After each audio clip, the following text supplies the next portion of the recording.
بسم اللہ الرحمن الرحیم پارہ 23 سورہ یاسین آیت 38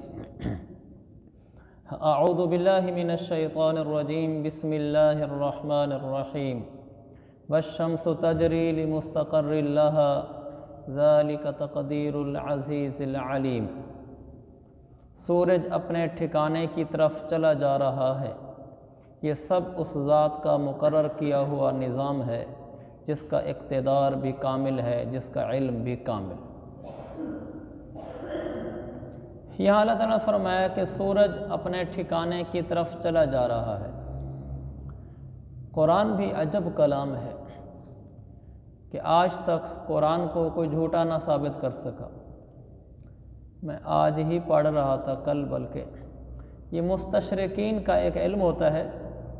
جو لوگ یورپ میں رہتے ہیں اور وہ ہمارے علوم پڑھتے ہیں، یعنی ہوتے کافر ہیں، پڑھتے وہ قرآن حدیث ہیں، ان کو کہتے ہیں مستشرقین، اور ان کے علم کو علم استشراق کہا جاتا ہے۔ تو اس کو میں پڑھ رہا تھا کہ انہوں نے اسلام پر کیا کیا حملے کیے، اسلام پر انہوں نے کیا کیا اعتراضات کیے۔ مختلف نوعیتیں ہیں ان کے قرآن پر اور دین پر اعتراض کی، لیکن عجب یہ ہے کہ وہ آج تک قرآن کی کسی آیت کو جھوٹا نہیں ثابت کر سکے۔ یہ تو انہوں نے کہا، یعنی یہ اعتراض تو انہوں نے کیے کہ قرآن اللہ کا کلام نہیں ہے، حضور علیہ السلام کا خود ساختہ ہے، آپ نے خود بیٹھ کر بنایا ہے، کیونکہ یہ الزام تو لگایا جا سکتا ہے، اس لیے کہ کوئی یوں کہہ دے جی یہ اللہ کے نبی نے خود بنایا ہے۔ اعتراض کرنا ہے تو پھر کھل کر اس کو کہا کہ یہ قرآن خود بنایا ہے اور یہ سچا بھی نہیں ہے، اب مزہ آئے گا نا اعتراض کا۔ پھر تم اس کو غلط ثابت کرو گے، پھر جب تم غلط ثابت کرنے میں کامیاب ہو جاؤ گے تمہارا دعویٰ ثابت ہو جائے گا کہ قرآن خود ساختہ کلام ہے۔ یہ تو کوئی بات نہ ہوئی کہ نہیں اللہ کا نہیں ہے، نبی کا بنایا ہوا ہے لیکن ہے سچا۔ جب اعتراض ہی کرنا ہے تو پھر جھوٹا ثابت کر کے دکھلاؤ۔ یہ نہ ہو سکا ان سے آج تک، اور نہ دن قیامت تک ان سے ہوگا۔ اور حیرانی کی بات یہ ہے کہ قرآن سائنس کے دعوے کرتا ہے 1500 سال پہلے۔ قرآن کہتا ہے والشمس تجری، سورج چل رہا ہے اور چلتا رہے گا۔ یہ عربی کی تعبیر ہے، تجری مضارع کا صیغہ ہے، اس کا مطلب یہ ہے کہ سورج ٹھہرتا نہیں ہے، یعنی ایسا نہیں ہے کہ کہیں جا کر یہ ٹھہر جائے پھر چلے ہی نہ، نہیں، اللہ نے فرمایا یہ تجری، یہ چلتا رہے گا، چلتا رہے گا۔ ایک تو خود اسی میں چیلنج ہے کہ جب قرآن نے کہہ دیا کہ سورج چلتا رہے گا، کوئی اس کو روک کے دکھلا دے، کوئی اس کو ختم کر کے دکھلا دے۔ جیسے اور سائنس نے اتنی تباہیاں کی، اور یہ جو ایٹم بم ڈالے تھے انہوں نے ہیروشیما پر، اور اس میں کیا کچھ تباہیاں انہوں نے کر دیں، تو ایک تباہی سورج کو بھی کر دیں اور کہہ دیں کہ قرآن نے کہا ہے کہ سورج چلتا رہے گا، یہ اس کو کوئی نہیں روک سکتا، تو کہہ دیں ہم نے ختم ہی کر دیا، روکنا تو بڑی دور کی بات ہے، ہم نے اس کو صفحہ ہستی سے مٹا دیا، کوئی نہیں کر سکتا۔ یہ قرآن کا دعویٰ ہے کہ سورج چلتا ہے اور چلتا رہے گا۔ ایک تو خود یہی چیلنج ہے کہ اس کو کوئی روک نہیں سکتا۔ دوسرا اللہ تعالیٰ نے فرمایا ہے سورج چل رہا ہے، ٹھہرا ہوا نہیں ہے۔ اور سائنس کی جو سابقہ تھیوری تھی وہ یہ تھی کہ 16ویں صدی عیسوی میں پولینڈ کا ایک سائنسدان تھا، نیکولس اس کا نام تھا۔ 1543 عیسوی میں اس نے یہ تھیوری پیش کی کہ sun is the stationary while the earth rotates, سورج ساکن ہے اور زمین گردش کرتی ہے، گھومتی ہے۔ قرآن کہتا ہے کہ سورج حرکت کرتا ہے، سورج چلتا ہے، والشمس تجری، سورج اپنے ٹھکانے کی طرف چلا جا رہا ہے، چل ہی رہا ہے اور چلتا ہی رہے گا۔ تو سائنس تو اس کو مانتی ہے جو آنکھوں سے نظر ہے، سائنس کی تعریف ہی یہ ہے، وہ علم جو آنکھوں سے دیکھی چیزوں کو تسلیم کرے اس کو سائنس کہتے ہیں۔ تو انہوں نے تو آنکھوں سے تجربات سے دکھلا دیا جو ان کی سمجھ میں آیا کہ سورج اصل میں ٹھہرا ہوا ہے، لگتا ایسے جیسے چل رہا ہو، سائنس کے لحاظ سے یہ ٹھہرا ہوا ہے، یہ ان کا نظریہ تھا۔ ایک مدت تک ان کا یہ نظریہ چلتا رہا، پھر تقریباً 250 سال بعد اور 19ویں صدی میں آ کر تو پھر ایک سائنسدان آیا اس نے آ کر نئی تھیوری پیش کی، ولیم ہرشل اس کا نام تھا، اور اس نے غالباً کوئی 1862 یا اس کے لگ بھگ کا کوئی حصہ ہے، اس نے آ کر اس میں ایک تھیوری پیش کی۔ اس نے کہا دی سن از ٹریولنگ تھرو اسپیس، سورج ایک فضا کے اندر چل رہا ہے، حرکت کر رہا ہے۔ وہ پچھلی تھیوری ختم، پہلے کہا تھا کہ سورج ساکن ہے، بعد میں کہا تقریباً 300 سال بعد کہ سورج حرکت کر رہا ہے۔ پھر ایک کیمسٹری کا قانون ہے، وہ ایجاد ہوا، first law of thermodynamics. اس قانون نے تو بالکل واضح کر دیا کہ سورج حقیقت میں بھی چل رہا ہے۔ تو وہ تھیوری اور وہ نظریہ جو قرآن کے خلاف پیدا ہوا تھا، اچھل کر سائنسدانوں نے، انگریزوں نے بولا تھا کہ تمہارا قرآن خود ساختہ کلام ہے، یہ ایسے ہی انسانوں نے بیٹھ کر بنایا ہے، چونکہ انسان کو سورج چلتا ہوا نظر آتا ہے اس لیے انہوں نے قرآن میں لکھ دیا کہ چلتا ہے۔ تو وہ یوں مذاق اڑایا کرتے تھے کہ سورج ایسے چلتا ہے جیسے کار اور بس پر بیٹھ کر درخت چلتے ہیں، ہمیں ایسے نظر آتا ہے کہ درخت دوڑ رہے ہیں۔ وہ کہتے ہیں حالانکہ یہ دوڑ نہیں رہے ہوتے، یہ تمہاری کم فہمی ہوتی ہے کہ تم اتنا بھی اندازہ نہیں لگا سکتے کہ گاڑی کے چلنے کی وجہ سے درختوں کا چلنا نظر آتا ہے لیکن حقیقت میں نہیں چلتے۔ وہ کہتے تھے زمین چونکہ گھوم رہی ہے، زمین کے گھومنے کی وجہ سے ہمیں یہ احساس ہوتا ہے کہ سورج بھی گھوم رہا ہے، چل رہا ہے، حقیقت ایسی نہیں ہے۔ لیکن قرآن تھا کہ وہ کہتا تھا کہ نہیں، والشمس تجری، سورج چلتا ہے۔ تو جو لوگ تو تھے علماء کے پیچھے چلنے والے، قرآن اور حدیث پہ پختہ یقین رکھنے والے، وہ تو جم گئے کہ نہیں، جو علماء کہتے ہیں، جو قرآن و حدیث میں لکھا ہے یہی صحیح ہے۔ جو تھے تھوڑے سے روشن خیال، تھوڑے سے جدیدیت سے متاثر، وہ کہنے لگے ہو نہ ہو کوئی نہ کوئی مسئلہ ہے صحیح، کہ واقعی یہ بات تو بڑی عقل کو لگنے والی ہے، بس پر بیٹھ کر جیسے درختوں کا دوڑنا نظر آتا ہے تو ایسے ہی یہ بات تو ہے کہ سورج تو گھوم رہی ہے، زمین تو گھوم رہی ہے، اسی سے میں سورج کا گھومنا نظر آتا تھا، حقیقت میں تو نہیں گھومتا ہوگا۔ پختہ ایمان والوں نے ظاہر کی آنکھوں کو جھٹلا دیا کہ اگرچہ سائنس آنکھوں سے دیکھنے کا نام ہے، ان کو آنکھوں سے گو تجربات میں یہی دکھائی دیا کہ سورج ٹھہرا ہوا ہے، لیکن ایسی آنکھیں ہی جھوٹی ہیں جو قرآن حدیث کے خلاف دکھلاتی ہیں۔ ہم ان آنکھوں کو جھٹلاتے ہیں، ہم قرآن و حدیث کو نہیں جھٹلاتے۔ یہی عین ایمان ہے کہ آنکھوں کے دیکھے کو جھٹلانا، اللہ نبی کی لائی ہوئی باتوں کو ماننا۔ صدیق اکبر رضی اللہ عنہ کے بارے میں کتنی مشہور بات ہے کہ جب مشرکین مکہ نے کہا کہ ابو بکر، کہا جی، کہا تیرا دوست کہتا ہے راتوں رات یہاں سے شام گیا، بیت المقدس گیا، آسمانوں پر گیا، پھر راتوں رات واپس بھی آ گیا۔ میں نے پہلے بھی عرض کیا تھا، قریش مکہ تجارت کے لیے ملک شام جایا کرتے تھے، یہ تو شام کے سفر سے واقف تھے، 1 مہینے سے کم کی مسافت تھی نہیں ملک شام تک، تو ایک رات میں کیسے آ گیا؟ تو ابو بکر صدیق نے کہا، یہ بات میں نے پڑھی نہیں ہے لیکن سنی بہت ہے، بظاہر درست ہوگی۔ تو ابو بکر صدیق نے کہا کہ یہ بات کس نے کہی ہے؟ انہوں نے کہا جی آپ کے دوست محمد نے کہی ہے۔ کہا اگر انہوں نے کہی ہے تو پھر ٹھیک ہے، بغیر دلیل کے تسلیم کرتے ہیں۔ یہ ایمان ہے کہ اپنی آنکھوں کو جھٹلا دینا، اپنی عقل کو ٹھکرا دینا، کہ عقل کہتی ہے کہ نہیں، 1 مہینے کی مسافت ایک رات میں نہیں طے ہو سکتی، کہ اگر محمد مصطفیٰ نے کہا ہے تو پھر سچ ہے۔ تو میرے عزیز بھائیو، جن کے ایمان پختہ تھے، انہوں نے کہا اگر قرآن کہتا ہے کہ سورج چل رہا ہے تو پھر یہی حق ہے، ایسی عقل بھی جھوٹی، ایسی آنکھیں بھی جھوٹی، ایسی سائنس بھی جھوٹی۔ تو یہ ایک ہمیں خوبصورت پیغام ملا کہ قرآن کہتا ہے کہ سورج چلتا ہے اور قرآن ہی سچا ہے۔ آج بھی اگر کوئی ایسا اعتراض اسلام اور قرآن اور حدیث اور میرے نبی کے فرمان پر ہوتا ہے اور بظاہر ہمیں آنکھوں سے وہ صحیح بھی نظر آتا ہے، تو ایسی آنکھیں جھوٹی ہیں، قرآن حدیث جھوٹا نہیں ہے۔ یہ پہلی چیز، والشمس تجری۔ دوسرا، کالی مستقر اللہ، سورج اپنے ٹھکانے کی طرف مسلسل چل رہا ہے۔ سورج کا ٹھکانہ کیا ہے؟ وقت کے لحاظ سے ٹھکانہ ہے، جگہ کے لحاظ سے ٹھکانہ ہے۔ علماء نے لکھا ہے کہ سورج جس ٹھکانے کی طرف چل رہا ہے، اس ٹھکانے کا علم اللہ کے نبی نے ہمیں بتا دیا کہ وہ ٹھکانہ کیا ہے۔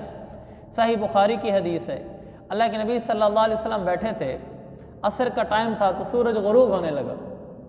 آپ نے ابو ذر غفاری رضی اللہ عنہ سے پوچھا کہ ابو ذر، یہ سورج کہاں غروب ہوتا ہے؟ تو انہوں نے کہا اللہ و رسول عالم، یا اللہ کے رسول مجھے نہیں پتہ، اللہ کو پتہ ہے یا پھر آپ کو پتہ ہوگا، مجھے نہیں پتہ۔ آپ نے فرمایا ابو ذر یہ سورج جاتا ہے، یہ جا کر سیدھا عرش کے نیچے پہنچتا ہے اور وہیں اللہ کو سجدہ کرتا ہے۔ یہ اس ٹھکانے کی، پھر آپ نے خود آیت پڑھی، آپ نے فرمایا یہ سورج اس ٹھکانے کی طرف چل کے جا رہا ہوتا ہے، وہاں جا کے سجدہ کرتا ہے اور پھر اللہ سے پوچھتا ہے، حدیث میں ہے اللہ سے پوچھتا ہے کہ اللہ اب کیا حکم ہے؟ اللہ فرماتا ہے جیسے چل رہا ہے ایسے ہی چلتا رہے، آگے چل آگے چل، تو پھر وہ ایسے ہی چلتا رہتا ہے۔ ہر روز سورج غروب ہونے کے وقت اللہ کے عرش کے نیچے جا کر سجدہ کرتا ہے، اللہ سے پوچھتا ہے اور پھر آگے چل دیتا ہے۔ سورج اس طرح چل رہا ہے۔ ایک دن آئے گا، میرے نبی نے فرمایا یہ اللہ کے عرش کے نیچے جا کے سجدہ کرے گا اور پوچھے گا کہ اللہ اب کیا کرنا ہے روٹین کے مطابق، تو اللہ تعالیٰ فرمائے گا اب جہاں سے غروب ہوا تھا وہیں سے نکلنا ہے، جس جگہ ڈوبا تھا بیک آ جا، وہیں سے نکلنا ہے۔ پھر یہ مغرب سے جہاں روزانہ غروب ہوتا ہے وہاں سے طلوع ہوگا، اور جب طلوع ہو جائے گا وہ دن قیامت کا ہوگا۔ پھر کسی کی توبہ قبول نہ ہوگی، کسی کا اللہ کے آگے رونا دھونا بھی بیکار ہوگا۔ اس دن سب کے اوپر مہریں لگ جائیں گی، بس جو کر چکے سو کر چکے، اب آئندہ نہ کوئی عمل قبول نہ کوئی توبہ قبول، اس لیے کہ اب عالم آخرت منکشف ہونے لگا ہے، اب آخرت کا نظام نظر آنا شروع ہو گیا ہے، اس لیے کہ اب سورج مشرق سے مغرب کی طرف آ چکا ہے۔ پھر اللہ تعالیٰ قیامت کو قائم فرما دے گا۔ تو یہ سورج اپنے ٹھکانے کی طرف چلا جا رہا ہے، کب تک چلتا رہے گا؟ اور یہ قیامت تک چلتا رہے گا، قیامت کے دن تک چلتا رہے گا۔ اس سے پہلے اس سورج کو کوئی نہیں روک سکتا۔ اگر کوئی طاقت ہے تو روک کے دکھلا دے، اور بڑی فتوحات اور سائنسی ایجادات اور دریافتیں ہو چکی ہیں، تو کیا ہے کہ ایک یہ بھی کر کے دے دیں؟ اللہ نے فرمایا نہیں ہوگا۔ کیسا قرآن چیلنج کرتا ہے اور ایسے بولتا ہے کہ کوئی سامنے ٹک نہیں سکتا۔ پھر اللہ نے اپنی جلالت قدر کے ساتھ جملے کو استعمال فرمایا ذالک تقدیر العزیز العلیم۔ ذالک کا مطلب یہ ہے بڑی اونچی بات کرنے لگا ہوں۔ اللہ کہتا ہے کیا بات کہا؟ یہ سارے اس کے نظام کو، سورج کے غروب ہونے طلوع ہونے چلنے کے نظام کو میں رب ذوالجلال نے مقرر کیا ہے۔ میرا اقتدار اور حکومت کامل ہے، اگر کوئی میری حکومت میں رکاوٹ بن کر سورج کو روک سکتا ہے تو روک کے دکھلا دے۔ نہ آج تک کوئی پیدا ہوا، نہ آئندہ کوئی پیدا ہوگا۔ پھر فرمایا والقمر قدرناہ منازل حتی عاد کالعرجون القدیم۔ چاند کے بارے میں فرمایا، اور چاند ہے کہ ہم نے اس کی منزلیں ناپ تول کر مقرر کر دی ہیں، یہاں تک کہ جب وہ ان منزلوں کے دورے سے لوٹ کر آتا ہے تو کھجور کی پرانی ٹہنی کی طرح پتلا ہو کر رہ جاتا ہے۔ جب ایک دفعہ یہ چاند چلتا ہے، چاند کی منزلیں متعین ہیں، اپنی منزلوں کے مطابق چل رہا ہے، آگے آ رہا ہے کل فی فلک یسبحون، یہ اپنی منزلوں کے اوپر مسلسل چل رہا ہے، اس سے آگے پیچھے نہیں ہوتا۔ تو یہ جب چلتے چلتے اس کا آخر آ جاتا ہے تو بالکل پتلا ہو جاتا ہے، آخری راتوں میں تو غائب ہو جاتا ہے، اور پھر جب نیا نکلنے لگتا ہے تو بالکل پتلی کھجور کی شاخ کی طرح ہوتا ہے، پہلی کا چاند اور آخری چاند بھی ایسے ہی ہوتے ہیں۔ تو اللہ تعالیٰ نے فرمایا یہ چلتے چلتے پھر بالکل کھجور کی پتلی ٹہنی کی طرح ہو جاتا ہے۔ ہم چونکہ شہروں کے رہائشی ہیں اس لیے کھجور کی ٹہنیاں کم دیکھی ہوں گی، کھجور کی چھڑی دیکھی ہوگی، جو چھڑیاں ہوتی ہیں نا، اگر وہ چھڑی نیچے اتار لیں اور اس کو خشک ہونے دیں تو خشک ہونے کے بعد پھر وہ تھوڑی سی ٹیڑھی ہو جاتی ہے، وہ پڑی سیدھی نہیں ہوتی، تو وہ کھجور کی ٹہنی جیسے باریک ہو جاتی ہے اور پھر وہ پتلی ہو کر ٹیڑھی ہو جاتی ہے، کا چاند بھی ایسے ہی باریک ہو جاتا ہے۔ لَلشَّمْسُ يَنبَغِي لَهَا أَن تُدْرِكَ الْقَمَرَ وَلَا اللَّيْلُ سَابِقُ النَّهَارِ وَكُلٌّ فِي فَلَكٍ يَسْبَحُونَ۔ نہ تو سورج کی یہ مجال ہے کہ وہ چاند کو جا پکڑے، اور نہ رات دن سے آگے نکل سکتی ہے، یہ سب اپنے اپنے مدار میں تیر رہے ہیں۔ اللہ تعالیٰ کا نظام ہے، سورج چاند میں داخل نہیں ہو سکتا اور چاند سورج میں داخل نہیں ہو سکتا، رات دن سے پہلے نہیں آ سکتی، دن رات سے پہلے نہیں آ سکتا۔ مفتی صاحب لکھتے ہیں اس کا ایک مطلب تو یہ کہ چاند اور سورج دونوں اپنے اپنے مدار میں اپنے اپنے راستے میں چل رہے ہیں۔ سورج کی مجال نہیں ہے کہ وہ چاند کے مدار میں داخل ہو جائے، سورج کا مدار الگ ہے، چاند کا مدار الگ ہے، سرکل، دائرہ، یہ اپنے الگ الگ راستوں میں چل رہے ہیں۔ سورج چاند کے دائرے میں اور چاند سورج کے دائرے میں داخل نہیں ہو سکتا۔ دوسرا مطلب یہ ہے کہ سورج کے لیے یہ ممکن نہیں کہ وہ رات کے وقت جب چاند افق پر موجود ہو وہ اس وقت نکل آئے اور رات کو دن بنا دے، یہ بھی سورج نہیں کر سکتا کہ رات کو جب چاند پوری آب و تاب سے نکلا ہوا ہے سورج نکل کر آ جائے، ایسا نہیں ہو سکتا، اور کبھی نہ ہوا ہے اور نہ آئندہ کبھی ہوگا۔ پھر فرمایا کل فی فلک یسبحون، ہر ایک اپنے اپنے مدار میں چل رہا ہے، ہر ایک کا اپنا اپنا راستہ ہے، وہ اس راستے کو چھوڑ کر دوسرے راستے میں داخل نہیں ہوتا۔ قرآن کا حسن دیکھیں، کل فی فلکن، اس کو الٹا پڑھیں، یہ ایسے ہی پڑھا جائے گا۔ دیکھو کل فی فلکن، اب اس کو الٹا پڑھیں، کل فی فلکن بنتا ہے۔ دیکھو پہلے کاف ہے، پھر لام ہے، پھر فا ہے، پھر یا ہے، پھر فا، پھر لام، پھر کاف۔ اب اس کو الٹا پڑھیں، کاف لام کلن، پھر فا یا فی، پھر فا لام کاف فلک۔ دائیں طرف جیسے پڑھا جاتا ہے الٹا بھی بالکل ویسے ہی پڑھا جاتا ہے۔ آگے فرمایا وَآیَةٌ لَهُمْ أَنَّا حَمَلْنَا ذُرِّيَّتَهُمْ فِي الْفُلْكِ الْمَشْحُونِ وَخَلَقْنَا لَهُم مِّن مِّثْلِهِ مَا يَرْكَبُونَ۔ ایک نشانی اللہ فرماتا ہے ہماری اور بھی ہے، وہ یہ ہے کہ ہم نے ان کی اولاد کو بھری ہوئی کشتی میں سوار کیا ہے۔ عرب تجارت کے لیے جاتے تھے تو عام طور پر اپنی اولاد کو بھیجا کرتے تھے، تو کہا ہم نے ان کی اولاد کو کشتی میں سوار کیا۔ وَخَلَقْنَا لَهُم مِّن مِّثْلِهِ مَا يَرْكَبُونَ، اور ہم نے ان کے لیے اس جیسی اور چیزیں بھی پیدا کیں جن پر یہ سواری کرتے ہیں اور انہیں اس کا علم نہیں ہے۔ قرآن نے کہا کہ دیکھو آج تم تجارت کے لیے جاتے ہو تو جس چیز پر سوار ہوتے ہو اس کا نام کشتی ہے، اور کشتی کوئی اللہ کی عجب نشانی ہے۔ اتنا بڑا وزنی بیڑا کشتی کا،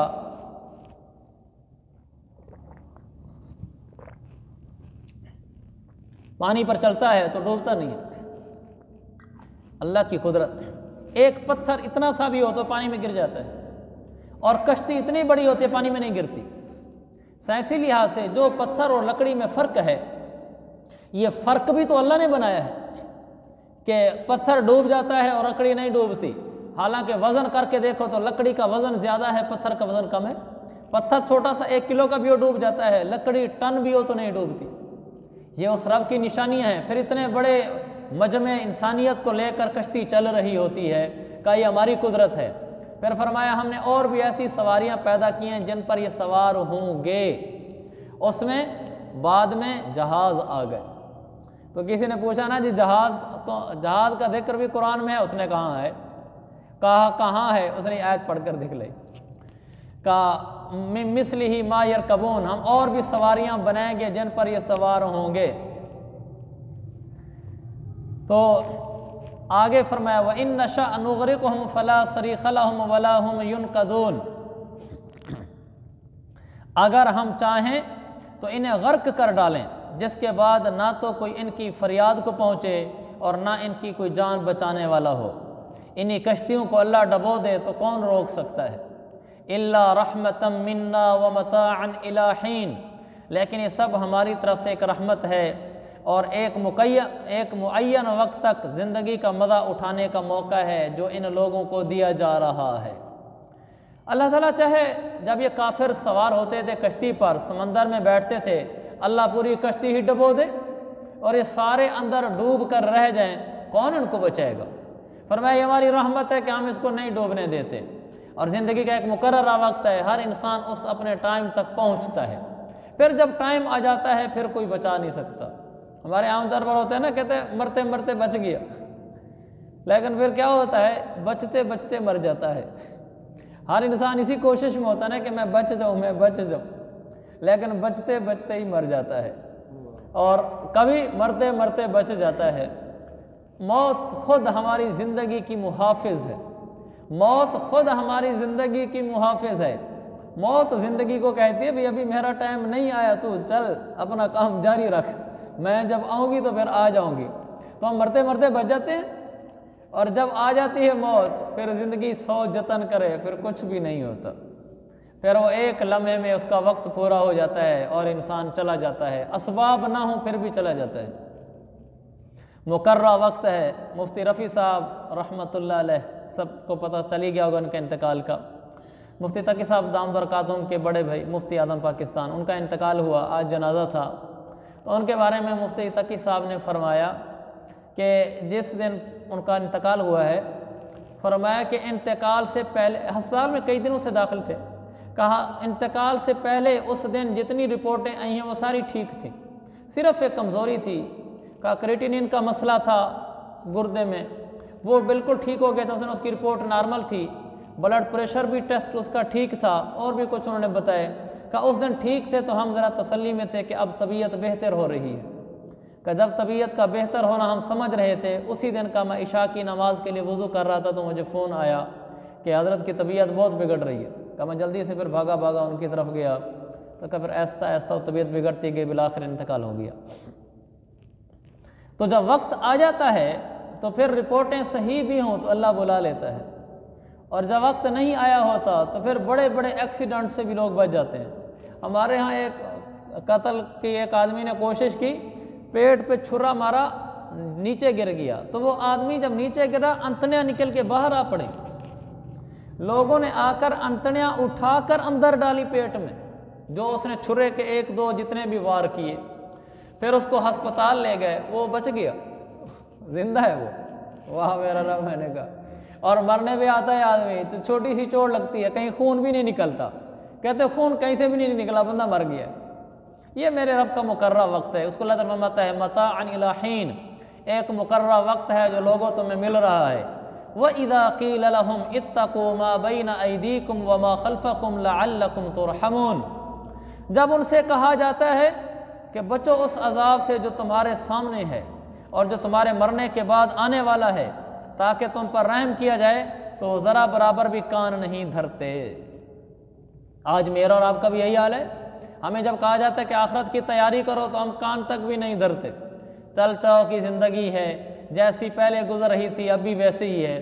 میرے عزیز بھائیو، موت اچانک آ جاتی ہے، اخذناہم بغتۃ وہم لا یشعرون، اچانک پکڑ آتی ہے اور پتہ بھی نہیں چلتا، انسان آخرت کا راہی بن جاتا ہے۔ اسی زندگی میں اس آخرت کی تیاری کر لیں تو بچت ہو جائے گی۔ پھر اللہ تعالیٰ آگے فرماتا ہے وَمَا تَأْتِيهِم مِّنْ آيَةٍ مِّنْ آيَاتِ رَبِّهِمْ إِلَّا كَانُوا عَنْهَا مُعْرِضِينَ، اور ان کے رب کی نشانیوں میں سے کوئی نشانی ایسی نہیں آتی جس سے وہ منہ نہ موڑ لیتے ہوں۔ جو بھی اللہ نشانی دکھلاتا ہے منہ موڑ لیتے ہیں، کافر بھی منہ موڑ لیتے تھے، اللہ معاف فرمائے آج کا مسلمان بھی منہ موڑ لیتا ہے۔ کیسے؟ ان لوگوں کی موت ہمارے لیے نشانیاں نہیں ہیں؟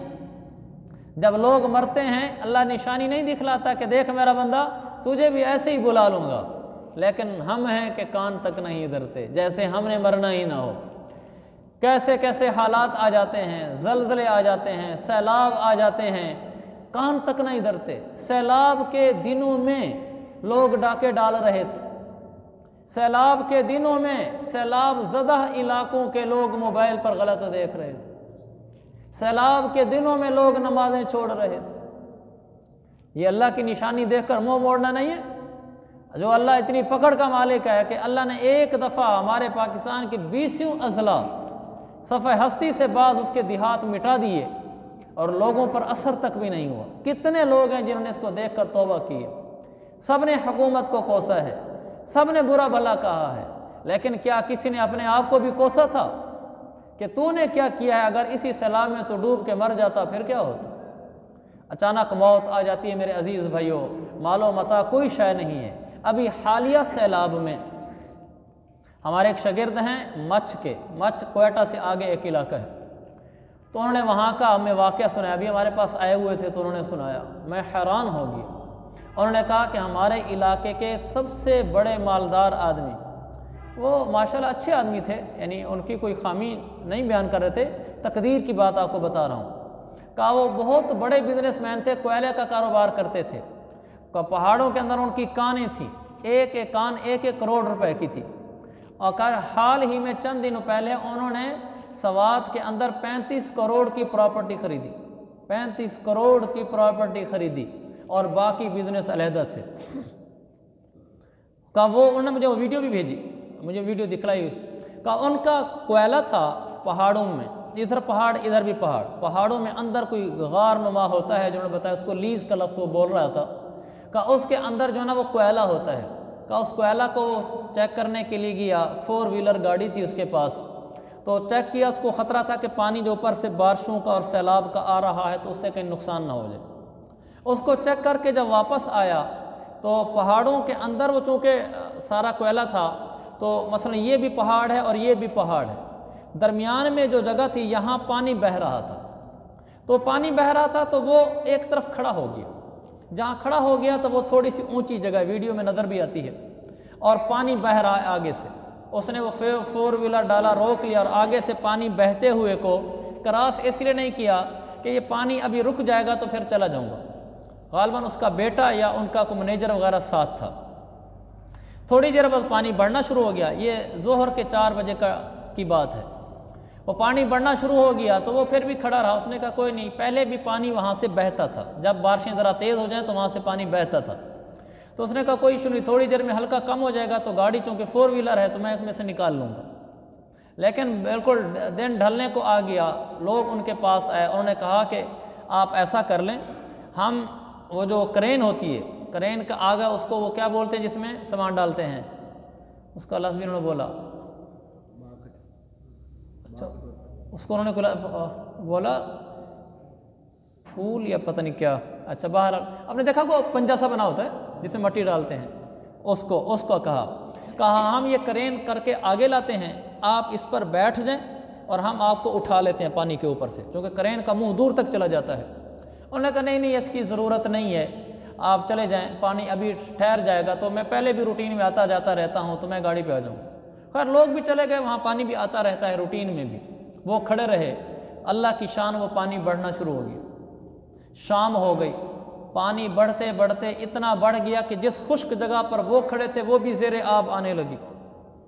اب انہوں نے فون کیا رات کو 12 بجے، جو ان کی آخری کال آئی ہے مینیجر کو، تو انہوں نے 12 بجے ان کو فون کیا مینیجر کو، کہا کہ کسی سے بھی حکومتی سطح پر رابطہ کر کے، دنیاوی لحاظ سے بھی اس کے بہت بڑے روابط تھے، تو اس نے کہا کسی کو بھی رابطہ کرو، میرے پاس بیٹری ختم ہو رہی ہے موبائل کی، مجھے یہاں آ کر کوئی ہیلی کاپٹر سے اٹھا لے، 1 کروڑ روپے نقد دوں گا۔ اس وقت پانی میرے اوپر چڑھ رہا ہے، اس اونچی جگہ پر چڑھ رہا ہے، ہیلی کاپٹر بلوا کے مجھے کوئی آدمی یہاں سے آ کر اٹھا لے، اس کو نقد 1 کروڑ روپے دوں گا۔